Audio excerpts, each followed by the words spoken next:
Hello viewers, मैं astro sir से सुरेंद्र राय स्वागत करता हूं आपको अपने चैनल में और उम्मीद करता हूं कि आप बहुत ही बढ़िया होंगे। मित्रों, आज मेरी चर्चा का विषय है शेयर मार्केट। कुंडली में आपके कौन से ऐसे ग्रह हैं जो शेयर मार्केट को सपोर्ट करते हैं। जिनका वह ग्रह अच्छा हो जाए तो वे शेयर मार्केट से बहुत अच्छा खासा धन कमा लेता है। तो एक बात तो मैं आपको स्पष्ट रूप से कह दूं कि यदि आप सोचते हैं कि राहु धन देते हैं शेयर मार्केट से, तो यह आपका सोचना ही गलत है। राहु का कोई भी संबंध शेयर मार्केट से बिल्कुल भी नहीं है। ऐसा कहीं किसी शास्त्र में नहीं लिखा गया। लोग खुद स्वयं इसे जोड़कर देखने लगे कि जिनका राहु अच्छा होता है वही लोग शेयर मार्केट से अच्छा धन कमाते हैं। मैं ऐसा नहीं कहता कि राहु धन नहीं देते। धन तो सारे ग्रह देते हैं, अपने अपने तरीके से देते हैं। तो राहु का धन देने का तरीका भी कुछ अलग ही है। जो लोग टेढ़ी उंगली करके धन कमाना जानते हैं, कोई ना कोई शॉर्टकट अपनाते हैं, बहुत ही जल्दी अमीर बन जाना चाहते हैं, जिसके लिए उन्हें यह चीज नहीं सोचता है कि क्या गलत है और क्या सही है। तो वैसे लोग राहु से प्रभावित हो सकते हैं। राहु उनको धनवान बना सकता है, लेकिन शेयर से उनका कोई संबंध नहीं है। तो सबसे पहले आपको दिमाग से इस मिथ को हटाना पड़ेगा। शेयर एक गैम्बलिंग है, क्योंकि बहुत लोगों के दिमाग में ये खिचड़ी पकती है कि शेयर अच्छा चीज नहीं है, शेयर गैम्बलिंग है, शेयर जुआ है, बहुत ही रिस्की चीज है। हाँ, रिस्की चीज हो सकता है, लेकिन हर रिस्की चीज गैम्बलिंग हो, जुआ हो, ऐसा नहीं है।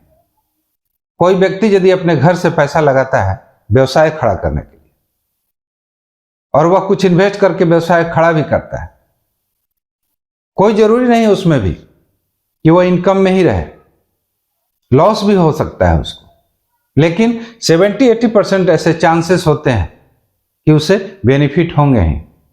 अगर वही इन्वेस्टमेंट में वह किसी व्यक्ति को शेयर बना लेता है, तो जब व्यवसाय में पैसा लगाना गैम्बलिंग नहीं है, तो शेयर में पैसा लगाना कहां से गैम्बलिंग होगा। उस व्यक्ति का यदि कोई शेयर बन जाता है तो गैम्बलर कैसे हो सकता है। गैम्बलिंग वह होता है जिसमें 50% का चांस हो, 50% लॉस का ही चांस हो, लेकिन ऐसा तो व्यवसाय में नहीं होता है। आप किसी भी बड़े कंपनी का ग्राफ उठाकर देख लीजिए, जब से वह कंपनी स्टार्ट हुई है और अभी तक अगर लंबी अवधि तक चली है तो आप उसे देख लीजिए। एक एक शेयर का दाम इतना बढ़ गया है कि कोई आदमी खरीद भी नहीं सकता है यदि कंपनी उसको स्प्लिट नहीं करे, बोनस देकर उसका वैल्यू कम न करे। बहुत से लोगों के बारे में ऐसा सुना होगा कि दादा का शेयर था, पिताजी का शेयर था, जो करोड़ों दे गया। तो आप शॉर्ट टर्म के लिए पैसा इन्वेस्ट करके आप खुद रिस्क ले रहे हैं और उसे आप नाम दे रहे हैं कि ये गैम्बलिंग है। तो किसी भी तरह से, किसी भी दृष्टिकोण से शेयर गैम्बलिंग नहीं है, जुआ नहीं है, लॉटरी नहीं है। तो जब शेयर गैम्बलिंग नहीं है तो राहु भला इसमें कैसे इन्वॉल्व हो सकते हैं। राहु तो वहीं से धन देते हैं जहां पर थोड़ा सा दिमाग का अप्लाई किया जाए, उल्टे सीधे काम किए जाए। तो इस मिथ को ही आप हटा दीजिए कि शेयर एक गैम्बलिंग है और राहु का किसी भी तरह से कोई भी संबंध शेयर से है। हाँ, शेयर में आपको प्रॉफिट होगा कि नहीं होगा, इसके लिए आप अपने धन भाव को देखिए, द्वितीय भाव को देखिए, एकादश भाव को देखिए, पंचम भाव को देखिए, नवम भाव को भी देखिए। धन के कारक ग्रह बृहस्पति हैं, उनको देखिए कि किस स्थिति में आपके कुंडली में बैठे हुए हैं।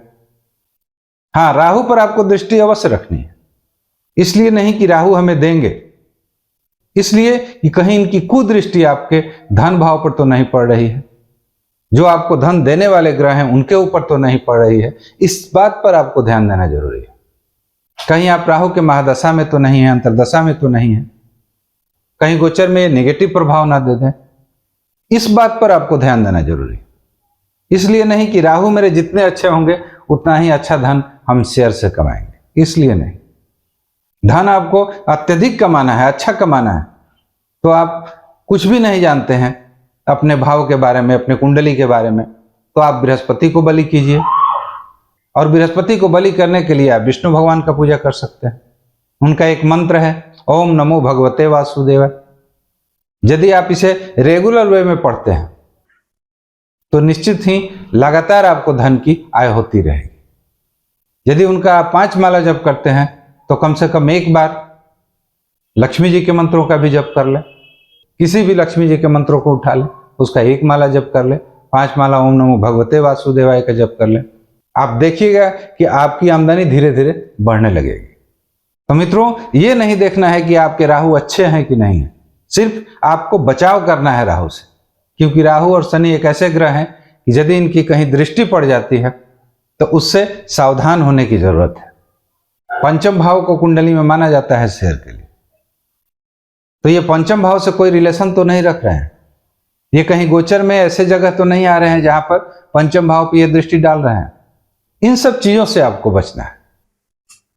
आप बृहस्पति को प्रसन्न कीजिए, माता लक्ष्मी को प्रसन्न कीजिए, आप शेयर से बहुत अच्छा धन कमा सकते हैं। इसलिए आप इस मिथ को पूरी तरह से हटा ही दीजिए कि शेयर एक गैम्बलिंग है और राहु का कोई भी संबंध शेयर मार्केट से है। तो मित्रों, यदि मेरे वीडियो का कंटेंट अच्छा लगे तो कृपया लाइक, शेयर और सब्सक्राइब जरूर कीजिएगा। मिलते हैं एक नए वीडियो के साथ। Thanks for watching. नमस्कार।